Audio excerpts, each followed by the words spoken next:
సభాధ్యక్షులు స్థానిక ఎమ్మెల్యే గౌరవనీయులు శ్రీ కాళయ్య యాదయ్య గారు, పెద్దలు గౌరవనీయులు మాజీ మంత్రివర్యులు శ్రీమతి సబితా ఇంద్రారెడ్డి గారు, మరో ఎమ్మెల్యే గౌరవనీయులు శ్రీ అరికపూడి గాంధీ గారు, రాజేంద్రనగర్ ఎమ్మెల్యే శ్రీ ప్రకాష్ గౌడ్ గారు, మన ఎమ్మెల్సీలు గౌరవనీయులు సురభి వాణిదేవి గారు, శంబీపూర్ రాజు గారు, శ్రీ యజ్ఞ మల్లేశం గారు, గౌరవనీయులు పెద్దలు తెలంగాణ శాసన మండలి మాజీ చైర్మన్ శ్రీ స్వామి గౌడ్ గారు, మాజీ మంత్రివర్యులు సీనియర్ నాయకులు పెద్దలు శ్రీ పొన్నాల లక్ష్మయ్య గారు, మాజీ శాసనసభ్యులు శ్రీ మెతుకు ఆనంద్ గారు, మహేశ్వర్ రెడ్డి గారు, పైలట్ రోహిత్ రెడ్డి గారు, యువ నాయకులు గౌరవనీయులు శ్రీ కార్తీక్ రెడ్డి గారు,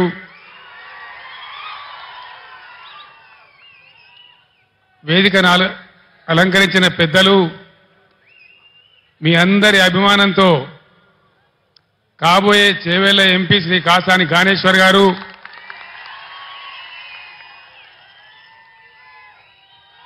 వేదిక ముందున్నటువంటి అశేషమైనటువంటి ప్రజలందరికీ నా అభివాదాలు. ప్లీజ్ దయచేసి ప్లీజ్ రేపు డాక్టర్ బిఆర్ అంబేద్కర్ గారి జయంతి. అంబేద్కర్ గారి పుణ్యమానే రాజ్యాంగంలో వారు ఆర్టికల్ 3 పొందుపరిచినారు కాబట్టి వారి స్ఫూర్తితోనే మనం తెలంగాణ రాష్ట్రాన్ని సాధించుకున్నాం. ఆ విషయం మీ అందరికీ తెలుసు. 15 సంవత్సరాల సుదీర్ఘ పోరాటం తర్వాత అనేక త్యాగాలు, లాఠీ దెబ్బలు, కేసులు, జైళ్లు వగైరా వగైరాల తర్వాత ఈ డబ్బా తీసేమా మనం తెలంగాణ సాధించుకున్నాం. అది తీసేస్తే పోతుంది.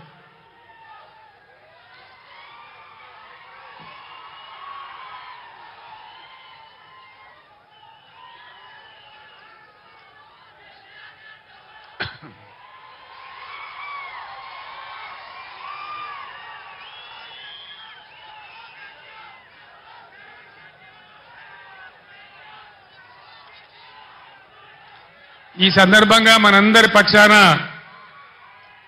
యావన్ తెలంగాణ సమాజం పక్షాన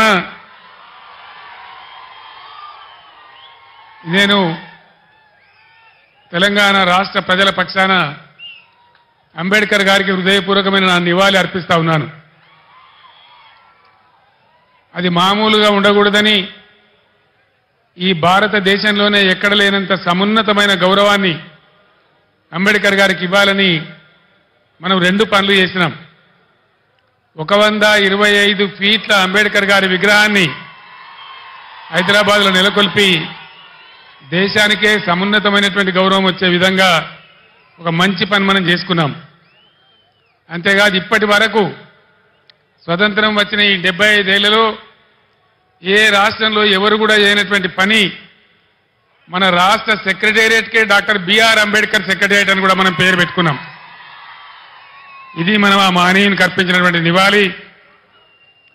ఇక్కడ నేను మీ అందరికీ ఒక మాట మనవి చేయదలుచుకున్నా. ఇక్కడి నుంచి, ఈ చేవేళ్ల సభ నుంచి యావత్తు తెలంగాణ రాష్ట్ర ప్రజలకు కూడా ఒక సందేశాన్ని ఇవ్వదలుచుకున్నా. రాజకీయాలు వస్తుంటాయి, పోతుంటాయి, ఎన్నికలు కూడా వస్తూ ఉంటాయి, పోతూ ఉంటాయి. కానీ ప్రజానీకానికి రాష్ట్ర ప్రభుత్వం అంటే ఒక ధీమా, ఒక ధైర్యం, మా ప్రభుత్వం ఉంది, మమ్మల్ని ఆదుకుంటుందనేటువంటి ఒక విశ్వాసం అనేది ఉండాలి. ఎక్కడైనా ప్రజలు ప్రభుత్వం నుంచి కోరుకునేది అదే. ఒక ఆయన కొద్దిగా ఎక్కువ జరగచ్చు, ఒక ఆయన కొద్దిగా తక్కువ జరగచ్చు. కానీ యావత్తు రాష్ట్ర ప్రజానీకానికి ఉండాల్సింది ఒక ధీమా, ఒక ధైర్యం, ఒక ఆత్మవిశ్వాసం. మమ్మల్ని అన్ని విధాలా ఆదుకునే మా ప్రభుత్వం ఉంది అనేటువంటి ఒక గౌరవమైనటువంటి భావం ప్రభుత్వం ఎడల ఉండాలి. ఈ మధ్య ఎన్నికల్లో నేను చాలా సభలలో చెప్పినాను, ఓటు వేసే ముందే చాలా జాగ్రత్తగా ఆలోచించాలి, ఏమాత్రం దెబ్బ తగిలినా చాలా పెద్ద పొరపాటు అయిద్దని చెప్పినాను. సరే, ప్రజలలో కొంతమందికి కొన్ని రకాల ఆలోచనలు, కాంగ్రెస్ పార్టీ ఇచ్చినటువంటి అంతులేని హామీలు, ప్రలోభాలు, దానికి గురైన కొందరు కింది మీద చేస్తే ఈ రాష్ట్రంలో కాంగ్రెస్ ప్రభుత్వం వచ్చింది. 4 నెలలు గడిచి ఇప్పుడు 5వ నెల జరుగుతూ ఉంది. ఏ ఒక్క విషయంలో కూడా ఒక పాలసీ కానీ వాళ్ళు చేసినటువంటి ఎన్నికల వాగ్దానాల మీద చిత్తశుద్ధితో కూడుకున్నటువంటి కార్యాచరణ కానీ ఎక్కడ కూడా కనపడతలేదు. వసతులు, వనరులు ఉన్న వాటిని వాడుకునే నైపుణ్యం కనపడతలేదు. 10 ఏళ్ల కింద మనం మర్చిపోయినటువంటి ఇబ్బందులు మళ్ళీ మన కళ్ళ ముందు కాపాడుతూ ఉన్నాయి. మీ అందరూ దయచేసి గమనించాలి. 15 సంవత్సరాలు పోరాటం చేసి మీ అందరి దీవెనతోని, మద్దతుతోని ఆనాడు ఖమ్మం జైల్లో ఉండి అందించిన ఆరోగ్యం పాడైతే నిజాం ఆసుపత్రికి తరలించబడి 13వ రోజు దీక్ష చేరుకొని చచ్చిపోయే దిశకు పోయి సావు నోట్లో తలకాయ పెట్టి కూడా పోరాటం చేసి ఈ రాష్ట్రాన్ని మనం సాధించుకున్నాం. రాష్ట్రం వచ్చిన కొత్తలో చాలా ఇబ్బందికర పరిస్థితులు ఉండేవి.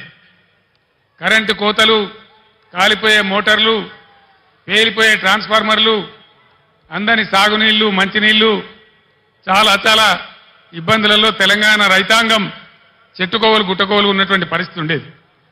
దాన్ని నివారించాలని కోడి రెక్కల కింద తన పిల్లలను కాపాడుకున్నట్టు రైతాంగాన్ని మనం కాపాడుకున్నాం. ఒక పాలసీ పెట్టుకున్నాం. రైతు కులం లేదు, ఎవరికి భూమి ఉంటే వాళ్ళు రైతు. అన్ని వర్గాలలో రైతులు ఉంటారు. అందుకోసం వాళ్ళని కాపాడాలని, గ్రామాలు పట్టుకొమ్మలు కావాలని పట్టుబట్టి ఒక 5 పథకాలు పెట్టి, ప్రపంచంలోనే ఎక్కలేనటువంటి పథకాలు పెట్టి రైతాంగాన్ని కాపాడుకున్నాం. రైతు బంధు దేశంలోనే మొట్టమొదటిసారి ఎకరానికి 10,000 రూపాయలు ఇచ్చేటువంటి రైతు బంధు కార్యక్రమాన్ని తీసుకున్నాం. 24 గంటలు రెప్పపాటు పోకుండా, మోటార్ కాలకుండా, ట్రాన్స్ఫార్మర్ కాలకుండా ఉండే విధంగా నాణ్యమైన కరెంటు సరఫరా చేసుకున్నాం. రైతు చనిపోతే, ఒక గుంట భూమి ఉన్న రైతు చనిపోయినా ఆయనకు 5 లక్షల బీమా వారం 10 రోజుల్లో వచ్చేటట్టు ఏర్పాటు చేసుకున్నాం. అదేవిధంగా రైతుల పంట మొత్తం ప్రభుత్వమే కొనుగోలు చేసి నేరుగా వాళ్ళ బ్యాంకులలో రైతు బంధు వచ్చే విధంగా చేసుకున్నాం. అదేవిధంగా ఇట్లాంటి కార్యక్రమాలతోని రైతులలో ఒక ధీమా, ఒక ఆత్మవిశ్వాసం కల్పించగలిగినాం. అంబేద్కర్ గారు, వెనుకబడిన తరగతుల గురించి పోరాటం చేసిన జ్యోతిబా పూలే గారు చూపించిన మార్గంలో గత 70 ఏళ్లలో లేనటువంటి 1100 గురుకుల పాఠశాలలు, వాటన్నిటిని జూనియర్ కాలేజీలుగా మార్చుకున్నాం. అవన్నీ కూడా మీ కళ్ళ ముందర ఉన్నాయి. కులము, మతం లేకుండా దళితుల కోసం, గిరిజనుల కోసం, ముస్లిం వర్గాల కోసం, పేద వర్గాల కోసం, బలహీన వర్గాల కోసం 1100 రెసిడెన్షియల్ జూనియర్ కళాశాలలు ఈ రాష్ట్రంలో పెట్టుకున్నాం. దళిత బిడ్డలు, బీసీ బిడ్డలు, ఓసీ బిడ్డలలో కూడా నిరుపేదలు, గిరిజన బిడ్డలు ఎవరు కూడా విదేశాలకు పోయి చదువుకుందామంటే 20 లక్షల రూపాయల ఓవర్సీస్ స్కాలర్షిప్ ఇచ్చుకున్నాం. ఈరోజు ఇవన్నీ కూడా మాయమైనాయి. గత 5 నెలల్లో ఒక్క బిడ్డకు కూడా ఓవర్సీస్ స్కాలర్షిప్ ఈ ప్రభుత్వం ఇవ్వడం లేదు. దళిత వాడలు, ధనిక వాడలు కావాలని దేశంలోనే ఎక్కడ లేనటువంటి విప్లవాత్మకమైనటువంటి మార్పు, సంవత్సరానికి 1 లక్ష కుటుంబాలు, 2 లక్షల కుటుంబాలు బాగు చేసుకుంటూ పోవాలని 10 లక్షల రూపాయలు ఇచ్చుకుంటూ ఒక కుటుంబానికి దళిత బంధు కార్యక్రమాన్ని తీసుకున్నాం. ఈరోజు కాంగ్రెస్ పార్టీ వాళ్ళు చెప్పినారు, కేసీఆర్ 10 లక్షల రూపాయలు ఇస్తా ఉన్నాడు, మా ప్రభుత్వం వస్తే మేము 12 లక్షల రూపాయలు ఇస్తాం అని ఆనాడు వాళ్ళు మాయ మాటలు చెప్పినారు. 1,30,000 మంది దళితులకు బీఆర్ఎస్ గవర్నమెంట్లోనే దళిత బంధు శాంక్షన్ చేసినాం, ప్రొసీడింగ్స్ ఇచ్చినాం, డబ్బులు జిల్లా కలెక్టర్లకు పంపించినాం. 12 లక్షలు ఇస్తామని నమ్మబలికిన ఈ కాంగ్రెస్ ఏం చేసింది? ఈరోజు ఒక్కలకు కూడా ఇవ్వడం లేదు, 10 లక్షలు కూడా ఇవ్వడం లేదు. 12 లక్షలు కాదు, కలెక్టర్లకు వచ్చినటువంటి డబ్బులు అకౌంట్లన్నీ ఫ్రీజ్ చేసి ప్రభుత్వం వాళ్ళ డబ్బులు వాపసు తీసుకున్నది. నేను ఒక్కటే మాట మీకు మనవి చేస్తా ఉన్నా, దయచేసి దళిత సమాజంలో ఉండే మేధావులు, దళిత యువత మీరు తీవ్రంగా ఆలోచన చేయాలి. మౌనంగా ఉంటే మన సమస్యలు పరిష్కారం కావు. పోరాటం చేయకుండా ఇది రాదు. నేను ప్రభుత్వానికి కూడా హెచ్చరిక చేస్తా ఉన్నా, 1,30,000 మంది దళిత బిడ్డలను నేనే స్వయంగా తోడుకొని వచ్చి సెక్రటరియట్ పక్కన అంబేద్కర్ కాడ దీక్ష బట్టి మీ మెడలు వంచి అవన్నీ కూడా వాళ్ళకి ఇప్పిస్తామని మనవి చేస్తా ఉన్నా. ఇవాళ దళిత బిడ్డలకు నేను మనవి చేస్తా ఉన్నా, మరో ఎలక్షన్ వచ్చింది, పార్లమెంట్ ఎలక్షన్. 5 నెలలు గడిచినాయి. కాంగ్రెస్ పార్టీ హామీ ఇచ్చి మీ గ్రామాలకు, మీ మండలాలకు, మీ పట్టణాలకు వచ్చే కాంగ్రెస్ నాయకులను మీరు నిలదీయండి, అడగండి. ప్రజాస్వామ్యంలో మనకు హక్కున్నది. ఏమయ్యా మా దళిత బంధు ఏమైంది, మా ప్రొసీడింగ్స్ ఎందుకు రద్దు చేసిండ్రు, మీరు 12 లక్షలు ఇస్తామన్నారు కదా, అవి ఎక్కడ పోయినాయి అని చెప్పి నిలదీయండి, అడగండి అని చెప్పి నేను మనవి చేస్తా ఉన్నా. ఇవన్నీ మనం మౌనం పాటిస్తే కాదు, సందర్భం వచ్చినప్పుడు స్పందించాలి, అడగాలి, నోరు తెరవాలి, పోరాటం చేయాలి. అప్పుడే సాధ్యమవుతుంది. దానికోసం రేపు మీ ఎంపీ కాబోయే జ్ఞానేశ్వర్ గారు మొత్తం బీఆర్ఎస్ పార్టీ మీకు అండగా ఉంటుందని కూడా నేను మీ అందరికి హామీ ఇస్తా ఉన్నా.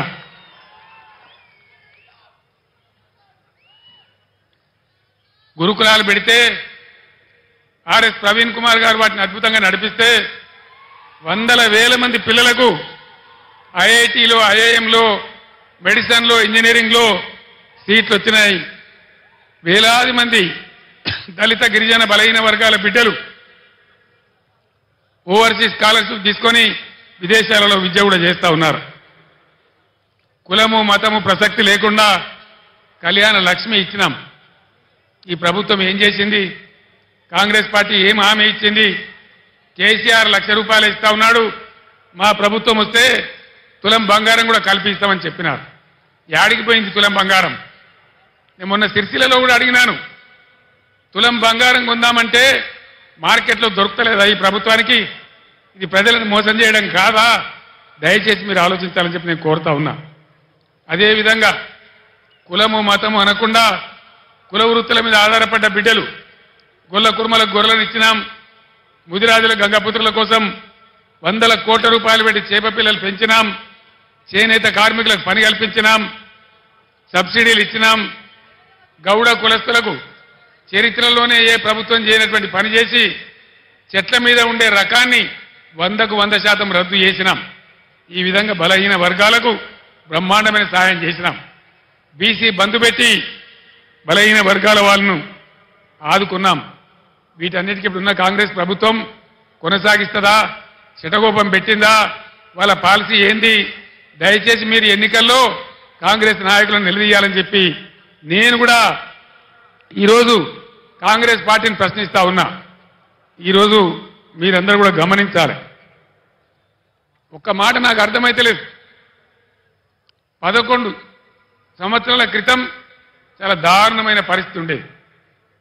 1.5 సంవత్సరంలో కరెంటును బ్రహ్మాండంగా తయారు చేసి రైతాంగానికి, ఇళ్లకు, పరిశ్రమలకు, ఐటీ రంగానికి అందరికి కూడా 24 గంటల సరఫరా 9 సంవత్సరాల పాటు ఇచ్చినాం. కేసీఆర్ పక్కకు పోగానే కరెంట్ ఎందుకు మాయమైంది? దీనికి కారణమేంది? ఇది ప్రభుత్వ అసమర్థత కాదా? వీళ్ళే మనకిప్పుడు జవాబు చెప్పాలని చెప్పి నేను కోరుతా ఉన్నా. చాలా సింపుల్ కదా, వీళ్ళు కొత్తగా ఏం చేసే అవసరం లేదు. గత ప్రభుత్వం ఎట్లా నడిపిందో అట్లా నడిపిస్తే సరిపోయే పరిస్థితి. దాన్ని కూడా ఇవ్వలేని అసమర్థ ప్రభుత్వం ఈరోజు ఉంది. అది కూడా మీరు ఆలోచన చేయాలని చెప్పి నేను కోరుతా ఉన్నా. మిషన్ భగీరథ అద్భుతమైన పథకం. ఐక్యరాజ్య సమితి కూడా మన్ననలు అందించినటువంటి ప్రభుత్వం. 11-12 రాష్ట్రాల వాళ్ళు మేము కూడా చేసుకుంటామని ఇక్కడికి వచ్చి చూసి అభినందించిపోయిన పథకం. ఇలా మంచినీళ్ళకి ఎందుకు కొరత వస్తూ ఉంది? ట్యాంకర్లు ఎందుకు వస్తూ ఉన్నాయి? మళ్ళా బోర్లు వేసే పరిస్థితి ఎందుకు వస్తూ ఉంది? ఇది ఎవరి తెలివి తక్కువతనం? దయచేసి ఆలోచన చేయాలి.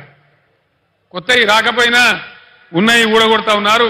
అవన్నీ కూడా మీరు చూస్తూ ఉన్నారు. దయచేసి ఆలోచన చేయాలి. కరెంటుకి ఏం రోగం వచ్చింది? మంచినీళ్ళు ఎందుకు ఇవ్వలేకపోతున్నారు? ఇది ఏం లోపము? దీనికి మరి ఎట్లా సరి కావాలా? ఈ పార్లమెంట్ ఎన్నికల్లో మీరు ఒక నిర్ణయం తీసుకోవాలి. తెలంగాణ ప్రజల చేతులలో మంచి పద్ధతికి మంచి అభివృద్ధికి పోయినటువంటి తెలంగాణ రైతుల చేతులలో ఉన్నటువంటి ప్రభుత్వం పక్కకు జరిగినంత మాత్రాన ఇన్ని బాధలు ప్రజలకు ఎందుకు రావాలి? ఇలా ప్రజలకు ఏం కావాలి? ప్రజల చేతిలో ఒక అంకుశం కావాలి, ఒక హంటర్ కావాలి. కాంగ్రెస్ పార్టీ మెడలు వంచి, ఈ ప్రభుత్వం మెడలు వంచి ఇవన్నీ మీకు చేయించేటువంటి ఒక అంకుశం కావాలి. ఆ అంకుశంలో ఒక పదునైనటువంటి మునదేలినటువంటి అంకుశం మన చేవెళ్ల అభ్యర్థి ఖ్యాతాని జ్ఞానేశ్వర్ గారు. అనుభవం ఉన్న వ్యక్తి, బలహీన వర్గాల వ్యక్తి. ఖచ్చితంగా ఈ ప్రభుత్వాన్ని మెడలు వంచి మీ పనులు చేయించానంటే ఈరోజు తెలంగాణలో అన్ని ఎంపీ స్థానాలలో బీఆర్ఎస్ఏ గెలవాల్సిన అవసరం ఉంది. లేకపోతే ఏమవుతుంది? ఒకటే మాట మీరు ఆలోచన చేయండి. 5 నెలల కింద అడ్డగోలు మాటలు మేము చెప్పినాం, అన్ని పంగనామాలు పెట్టినాం, ఏ పాలసీ సరిగా లేదు, ఉన్నవి కూడా ఊడగొడతా ఉన్నాం, కరెంటు చక్కగా ఇస్తలేం, రైతు బంధు కూడా చక్కగా ఇయ్యలే, పంటలు కొంటలేము, 500 బోనస్ ఇస్తలేము, అయినా కూడా మాకే ఓటేసినరు, ఇంకా మేము ఏం చేయకున్నా మమ్మల్ని ఎవరు ఏమనరు అనే అభిప్రాయం వస్తుంది. తస్మాత్ జాగ్రత్త. నేను యావత్తు తెలంగాణకు చెప్తా ఉన్నా, ఇక్కడి నుంచి ఈ ప్రభుత్వం చేసిన మీకు ఇచ్చిన వాగ్దానాలు నెరవేరాలంటే చాలా చిన్న లాజిక్. మీరు ఓటేసే ముందు ఆలోచన చేయండి, ఆత్మవిమర్శ చేసుకోండి. బలమైన ప్రతిపక్షం ఉంటేనే, మీరు ఒక కొరడా జులిపిస్తేనే, మీరు ఒక సురుకు పెడితేనే మీ పనులన్నీ అవుతాయి. లేకపోతే మేము ఏం చేయకున్నా, మోసం చేసినా, అబద్ధ వాగ్దానాలు చేసినా మళ్ళీ మమ్మల్ని గెలిపించింది అంటారు, ఎల్లెంకలం అంటారు తప్ప మీకేం చెయ్యరు. అందుకోసం దయచేసి మీ ఓటు ఖచ్చితంగా ఎట్టి పరిస్థితులలో బీఆర్ఎస్ఏ గెలవాలి, అంకుశంలాగా పనిచేయాలి, ప్రజల కార్యక్రమాలు నెరవేరాలి. నేను ఒక్కటే మాట మీకు హామీ ఇస్తా ఉన్నా. బీఆర్ఎస్ పుట్టిందే తెలంగాణ కోసం, తెలంగాణ ప్రయోజనాల కోసం. ఉద్యమంలో మీ దీవెనతో విజృంభించి పోరాడి తెలంగాణ సాధించినాం. మీరు అధికారం ఇస్తే 10 ఏళ్లు అన్ని వర్గాల ప్రజలను కడుపులో పెట్టుకొని కాపాడుకున్నాం, అనేక మందిని కాపాడుకున్నాం. ఇలా అవన్నీ నా కళ్ళ ముందే పోతా ఉంటే, రైతులు గోసపడతా ఉంటే, పంటలు కొనకపోతా ఉంటే, బోనస్ దక్కకపోతా ఉంటే చూసి చాలా బాధ కలుగుతా ఉంది. నేను ఒక్కటే మాట మీకు చెప్తా ఉన్నా, నేను బతికున్నన్ని రోజులు తెలంగాణ ప్రజలకు మంచి జరగడం కోసం పోరాటం చేస్తే తప్ప నోరు మూసుకొని కూర్చోను అని చెప్పి నేను మనవి చేస్తా ఉన్నా. 100కు 100% బీఆర్ఎస్ మీతోనుంటది, మీ ప్రయోజనాల కోసం ఉంటుంది. పుట్టిందే తెలంగాణ ప్రజల కోసం కాబట్టి అన్ని రకాల ప్రజల యొక్క హక్కులు కాపాడడానికి మీ వెంట ఉంటది అని నేను మనవి చేస్తా ఉన్నా. ఈ 2 పార్టీల వ్యవహారం మీరు చూసినారు. మొన్నటిదాకా బీఆర్ఎస్ పుణ్యాన గెలిచిన వ్యక్తి రంజిత్ రెడ్డి మీకు తెలుసు. ఏం తక్కువ చేసినాం రంజిత్ రెడ్డికి?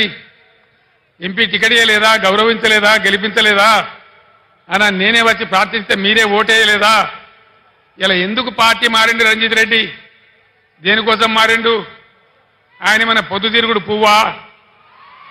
అధికారం ఎటువంటి ఆడు తిరుగుతాడా? దయచేసి ఆలోచన చేయాలి. ఈ 2 వ్యక్తులు కూడా ఎవరికి తెలిసిన వాళ్ళు కాదు. బీజేపీ తరఫున నిలబడ్డాయినా కానీ, ఇలా కాంగ్రెస్కి వెళ్ళి వచ్చాడైనా కానీ, ఏ కారణం మీద పోయిండు రంజిత్ రెడ్డి? ఎందుకు పోయిండు? ఎందుకు పోయిండండి? అధికారం కోసమా, పదవుల కోసమా, పైరవీల కోసమా? దయచేసి దానికి మీరే సమాధానం చెప్పాలి. ఈ విధంగా ఉన్న వాళ్లకు ధీటైనటువంటి దెబ్బ మీరు కొట్టాలని చెప్పి నేను మనవి చేస్తా ఉన్నా.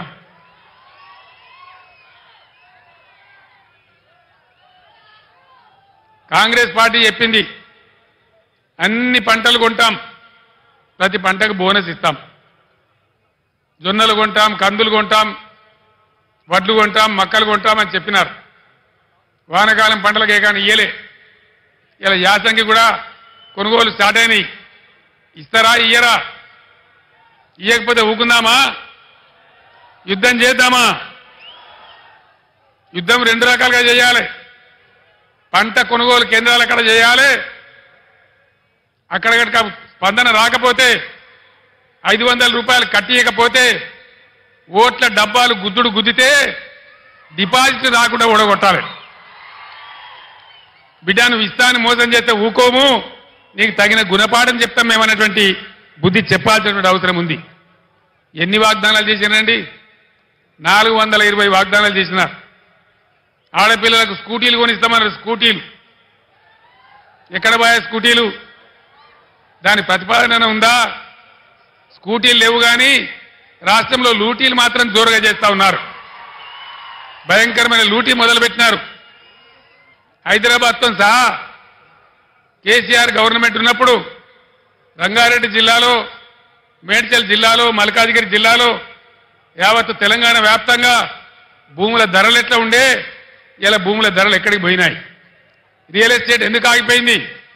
దీని ఎన్నుకున్న బ్రోకర్ లెవెలు, జోకర్ లెవెలు ఎందుకు బిల్డింగ్ల పర్మిషన్లు ఇస్తలేరు? లక్షల మంది పిల్లలు బతికినటువంటి రియల్ ఎస్టేట్ ఇలా ఎందుకు నాశనం అయింది? ఇట్టే చూసుకుంటూ కూర్చుందామా? లేదు, మేము ఉన్నామని చెప్పి నిరూపించుకోవడానికి ఎన్నికల్లో బీఆర్ఎస్ను గెలిపించి ఈ ప్రభుత్వానికి బుద్ధి చెప్దామా? దయచేసి ప్రజలు ఆలోచించాలని చెప్పి మేము మనవి చేస్తా ఉన్నా. ఈ బీజేపీ పార్టీ 10 ఏళ్ల నుంచి అధికారంలో ఉంది. దయచేసి మా ఆడబిడ్డలకు, మా యువకులకు, చేవెళ్ల నియోజకవర్గంలో ఉన్న మేధావులకు నేను దండం పెట్టి చెప్తా ఉన్నా. భావోద్వేగాలు పెంచడం తప్ప, ఒక మత పిచ్చి లేపడం తప్ప ఏమన్నా ఒక మంచి పని జరిగిందా బీజేపీ హయాంలో? ఏ వర్గానికన్నా, ఏ పేదలకన్నా పెట్రోల్ ధర అయింది, డీజిల్ ధర అయింది. ఇలా ఏం జరుగుతూ ఉంది దేశంలో? మా పార్టీలో జైలు కావతావా లేకపోతే జైలుకు పోతావా? అయితే మోడీ తప్పితే ఈడీ. ఇదేనా బీజేపీ? ఇదేనా రాజకీయం? ఇదేనా దేశాన్ని ముందుకు తీసుకుపోయే పద్ధతి? ఇదేనా ప్రజాస్వామ్యాన్ని ఎక్కడికక్కడ పాతరేసే పద్ధతి? దయచేసి ఆలోచన చెయ్యాలి. గుడ్డిగా అలవోకగా ఓటేయద్దు. గుడ్డిగా ఓటేస్తే చాలా ఇబ్బందులు అవుతాయి. బీజేపీ చరిత్ర మీరు చూడలేదా? ఒక్క మాట దయచేసి బాగా ఆలోచన చేయాలి. నేను మీ అందరినీ చేతులెత్తి దండం పెడతా ఉన్నా. ఈ బీజేపీ ప్రభుత్వం గత 10 ఏళ్లలో దేశంలో 157 మెడికల్ కాలేజీలు మంజూరు చేసింది. నేను 100 ఉత్తరాలు రాసిన, ఒక్క కాలేజీ కూడా మనకి ఇయ్యలే. ఒక్క కాలేజీ ఇయ్యనటువంటి బీజేపీకి ఒక్క ఓటు కూడా మనం ఎందుకు వేయాలి? కేంద్రంలో ఉన్న చట్టం ప్రకారం దేశంలో ఎన్ని జిల్లాలుంటే ప్రతి జిల్లాకు ఒక నవోదయ పాఠశాల పెట్టాలి. మన దగ్గర మనం 10 నుంచి 33 జిల్లాలు చేసుకున్నాం. అంటే 23 కొత్త నవోదయ పాఠశాలలు రావాలి. అవి వస్తే బీసీ పిల్లలకు, ఎస్సీ పిల్లలకు, దళితులకు అందరికీ కూడా దానిలో అవకాశాలు దొరుకుతాయి. 150 ఉత్తరాలు రాసిన నేను, 50 సార్లు స్వయంగా అడిగిన మోడీని. కానీ ఒక్క నవోదయ పాఠశాల కూడా ఇయ్యలే. చట్టాన్ని ఉల్లంఘించి ఒక్క మెడికల్ కాలేజీ ఇవ్వని, ఒక్క నవోదయ పాఠశాల ఇవ్వని ఈ బీజేపీకి మనం ఎందుకు ఓటేయాలి? దేనికోసం ఓటేయాలి? మీ అందరు టీవీలలో చూసినారు. నేను అసెంబ్లీలో చెప్పిన ముఖ్యమంత్రికి ఉన్నప్పుడు ఇదే మోడీ నా మెడ మీద కత్తి పెట్టి నీ రాష్ట్రానికి వచ్చే నిధులు బంద్ చేస్తా, సంవత్సరానికి 5,000 కోట్లు గుంజుకుంటా, నువ్వు రైతుల మోటార్లకు మీటర్లు పెట్టాలన్నాడు. నేను చెప్పిన నా ప్రాణం పోయినా సరే, నువ్వు ఏం చేసినా సరే నేను పెట్టా అని చెప్పిన. నేను మీటర్లు పెట్టలే. మీరు వినాలి మంచిగా. ఆనాడు సంవత్సరానికి 5,000 కోట్లు కోసిండు మోడీ. 30,000 కోట్ల నష్టం వచ్చింది రాష్ట్రానికి. కానీ నా రైతాంగాన్ని కాపాడుకోవాలని, వాళ్ళ బాధలు నాకు తెలుసు కాబట్టి, కరెంటు వాళ్ళకి అవసరం కాబట్టి, వాళ్ళ మీద భారం పడద్దని నేను ఆనాడు మీటర్లు పెట్టలే. ఇక్కడ బీజేపీ ఎంపీకి ఓటేస్తే ఏమవుతుంది? మేము మీటర్లు పెట్టమని చెప్పంగా కూడా మాకే ఓటేసిర్రు, మాకే గుద్దినరు, పెట్టుర్రా ఇక మీటర్లు అంటారు. మీటర్లు రావన్నా? వినబడతలేదు. మీటర్లు రావన్నా? మీటర్లు రావద్దు అంటే బీజేపీని గుద్దుడు గుద్దాలి. ఓటు కాదు, నేలకేసి గుద్దాలి. అప్పుడే మనకు సరి అయినటువంటి తెలివితేటలు ఉన్నట్టు, అప్పుడే మనకు రాజకీయ పరిజ్ఞానం ఉన్నట్టు. కాబట్టి నేను చేవేళ్ల మేధావులకు, విద్యావంతులకు నేను అప్పీల్ చేస్తా ఉన్నా. దయచేసి ఆలోచన చేయండి. తెలంగాణలో వ్యవసాయం రైతులు బాగా చేస్తే వికారాబాద్, రంగారెడ్డి జిల్లాలో కూడా వడ్లు బాగా పండినాయి. కాంటాలు పెట్టి కొన్నాం ఎక్కడికక్కడ. మీ బ్యాంకులలో డబ్బు వేసినాం. మధ్య దళారు లేకుండా మీకు మద్దతు ధర ఇప్పించినాం. ధాన్యం ఎక్కువ వండింది కొనుమంటే మొత్తం ఉన్న బీఆర్ఎస్ ఎమ్మెల్యేలందరూ ఢిల్లీలో పోయి ధర్నా చేసినాం. మీరందరూ టీవీలలో చూసినారు. మేము పోతే ఆ కేంద్ర మంత్రి బీజేపీ మంత్రి ఏమంటాడు, యాసంగి వాటి నూకలైతే పారాబాయిల్ రైస్ ఆర్డర్ ఇవ్వమంటే మీ ప్రజలకు నూకలు తినడం అలవాటు చేయండి, మీరు నూకలు తినరు అంటాడు. తెలంగాణ ప్రజలు నూకలు తినన్నట. మనం నూకలు తినమని చెప్పిన బీజేపీకి నూకలు బుక్కిపిద్దామా ఓట్లేద్దామా దయచేసి నిర్ణయించాల్సింది మీరు మేధావులు. మన 7 మండలాలు తీసుకొని ఆంధ్రాకు అప్పగించింది బీజేపీ. మన సీలేరు ప్రాజెక్టు సంవత్సరానికి 300 మెగావాట్ల కరెంట్ వచ్చే ప్రాజెక్టును బలవంతంగా గుంజి ఆంధ్రాకు అప్పగించింది బీజేపీ. మన ఐటీఐఆర్ విపరీతంగా ఐటీ పరిశ్రమ పెరిగేటువంటి పరిశ్రమకు ఉన్నటువంటి ఐటీఐఆర్ను క్యాన్సిల్ చేసింది బీజేపీ. కాజీపేటలో రైల్వే కోచ్ ఫ్యాక్టరీ పెట్టలే బీజేపీ. బయ్యారంలో ఉక్కు ఫ్యాక్టరీ పెట్టమంటే పెట్టలే బీజేపీ. ఒక మెడికల్ కాలేజీ ఇయ్యలే, ఒక నవోదయ కాలేజీ ఇయ్యలే. ఏ వర్గానికి ఒక న్యాయం జరగలే బీజేపీ ప్రభుత్వంలో. దయచేసి ఆలోచన చేయండి. ఒక మత్తులో పడి ఒక మతంలో పడి ఒక పిచ్చిలో పడి ఓట్లేస్తే మనం కూడా పిచ్చిలేసిపోతాం తప్ప మన అవసరాలు తీరై ఉద్యోగాలు రావు. ఇలా భారతదేశంలో 30 లక్షల గవర్నమెంట్ ఉద్యోగాలు ఖాళీ ఉన్నాయి. 30 లక్షలు, 1 కాదు 2 కాదు. ఈ మొండి బీజేపీ ప్రభుత్వం దాన్ని నింపడం లేదు. గుడ్డికాను మూసినా ఒకటే, తెరిచినా ఒకటే, బీజేపీకి ఓటు వేసినా ఒకటే, ఓటు వేయకున్నా ఒకటే. దయచేసి ఆలోచన చేయాలని చెప్పి నేను మీ అందరినీ కోరుతా ఉన్నా. మనం వికారాబాద్ జిల్లాలో, రంగారెడ్డి జిల్లాలో ఎన్ని పరిశ్రమలు తెచ్చుకున్నాం. చేవేలను పెద్ద పారిశ్రామిక కేంద్రంగా చేసే ప్రయత్నాలు చేసుకున్నాం. షాబాద్లో వెల్స్పన్ ఫ్యాక్టరీ తెచ్చుకున్నాం. ఇంటర్నేషనల్ కైటెక్స్ ఫ్యాక్టరీ తెచ్చుకున్నాం. చందన్ వ్యాలీలో అమెజాన్, కటేరా, కుందానా, ఈస్టర్ కంపెనీలు ఏర్పాటు చేసుకున్నాం. సీతారాంపూర్లో ఎలక్ట్రానిక్ వెహికల్స్ తయారు చేసే కంపెనీ తెచ్చుకున్నాం. శ్రీ మీద రైల్వే కోచ్ ఫ్యాక్టరీని ఇదే నియోజకవర్గంలో పెట్టుకున్నాం. ఫైనల్గా వికారాబాద్, చేవెళ్ల, తాండూరు, పరిగి నియోజకవర్గాల కోసం నీళ్లు తేవడానికి పాలమూరు ఎత్తిపోతల పథకం పెట్టుకున్నాం. ఉద్దండాపూర్ రిజర్వాయర్ మన కోసమే నిర్మించుకున్నాం, మన చేవెళ్ల కోసం, రంగారెడ్డి కోసం. అది రాబోతా ఉన్నది. ఈ ప్రభుత్వం పాలసీ ఏంది, దాని మీద కూడా వీళ్ళు కుయ్యలేదు, కుట్టుకులేదు. కాబట్టి దయచేసి నేను మీ అందరినీ కోరేది, గత అనేక సంవత్సరాలుగా 35-40 సంవత్సరాలుగా బలహీన వర్గాల కోసం తన జీవితాన్ని దారబోసి, తన ఆస్తిని దారబోసి, ఆర్గనైజ్ చేసి బలహీన వర్గాల బిడ్డగా ఉన్నటువంటి మన జ్ఞానేశ్వర్ గారు మీ అందరికీ సుపరిచితులు. ఈ జిల్లాలో జిల్లా పరిషత్ చైర్మన్గా చేసినారు. మీ అందరికీ సేవలు కూడా అందించినారు. మీ అందరినీ కూడా నేను ప్రార్థించేది, ఇంతకుముందే కొందరు పెద్దలు చెప్పినారు, జ్ఞానేశ్వర్ గారు కూడా చెప్పినారు. నిన్న ఒక పెద్ద మనిషి మాట్లాడినాడు, మీకు బీసీలకు దమ్ముంటే, బీసీలకు పౌరుషం ఉంటే కాసాని జ్ఞానేశ్వర్ని గెలిచించి చూపియండి అన్నాడు. ఇక్కడున్న బలహీన వర్గాల మేధావులకు, విద్యార్థులకు, ఉద్యోగులకు నేను మనవి చేస్తా ఉన్నా, ఇవాళ అవకాశం ఉంది, రాని కాడ అవకాశం రాలేదు, లేని కాడ లేదు. ఉన్న కాడ ఒక బీసీ అభ్యర్థి ఉన్నాడు కాబట్టి, సమర్థుడు సీనియర్ నాయకుడు ఉన్నాడు కాబట్టి, ప్రజాసేవ చేసే గుణమున్న వ్యక్తి ఉన్నాడు కాబట్టి ఖచ్చితంగా కాసాని జ్ఞానేశ్వర్ గారి గెలుపు బీసీల అభివృద్ధికి మలుపు అని చెప్పి నేను మనవి చేస్తా ఉన్నా. ఇలా బీసీల శక్తి ఏందో, బీసీల రాజకీయ చైతన్యం ఏందో కాసాని జ్ఞానేశ్వర్ గారిని గెలిపించడంతో మీరు రుజువు చేయాలని చెప్పి నేను కోరుతా ఉన్నా. ఆ విధంగా ఏ రకంగా చూసినా ఈ రాష్ట్ర ప్రభుత్వం మెడలు వంచి మీకు ఇచ్చిన వాగ్దానాలు అమలు చేయించాలన్నా, బలహీన వర్గాలకు, బడుగులకు అందరికి న్యాయం జరగాలన్నా, తెలంగాణ రాష్ట్రాన్ని మళ్ళా బ్రహ్మాండంగా ముందుకు తీసుకుపోయే పద్ధతులకు దారులు పడాలన్నా ఖచ్చితంగా ఇవాళ బీఆర్ఎస్ పార్టీ గెలవాల్సిందే. నేను ఈ రాష్ట్ర ప్రభుత్వాన్ని హెచ్చరిస్తా ఉన్నా, ధాన్యం వచ్చింది, రాష్ట్రంలో అక్కడక్కడ వర్షాలు పడతా ఉన్నాయి. మీరు తడిచిన ధాన్యం కూడా ఒక గింజ లేకుండా కొనాలి, రైతులకు న్యాయం చేయాలి. బీఆర్ఎస్ పార్టీ ప్రజల యొక్క మీరు ఇచ్చిన వాగ్దానాలు నెరవేర్చేదాకా ఖచ్చితంగా మీ వెంటబడి వేటాడుతుంది తప్ప మిమ్మల్ని వదిలిపెట్టే పరిస్థితి ఉండదని మనవి చేస్తూ, ఇలా ఈ సభకు నేను వస్తా ఉంటే ఒక 300-400 బస్సులు దాటుకుంటూ వచ్చిన కార్తీక్ రెడ్డి గారు నేను కారులో కూర్చుండి వస్తా ఉంటే ఇంకా 400-500 బస్సుల మంది ఇక్కడికి చేరనే లేదు. ఇంత పెద్ద ఎత్తున ఇక్కడికి మీరు తరలి వచ్చినారంటే కాసాని జ్ఞానేశ్వర్ గారి గెలుపు ఖాయమైందని చెప్పి నేను సంతోషాన్ని వ్యక్తం చేస్తూ మీ అందరికీ ధన్యవాదాలు తెలియజేస్తూ కారు గుర్తుకే ఓటేయాల్సిందిగా కోరుతూ నేను సెలవు తీసుకుంటా ఉన్నా. జై తెలంగాణ, జై తెలంగాణ. కారు గుర్తుకే, కారు గుర్తుకే. జై తెలంగాణ.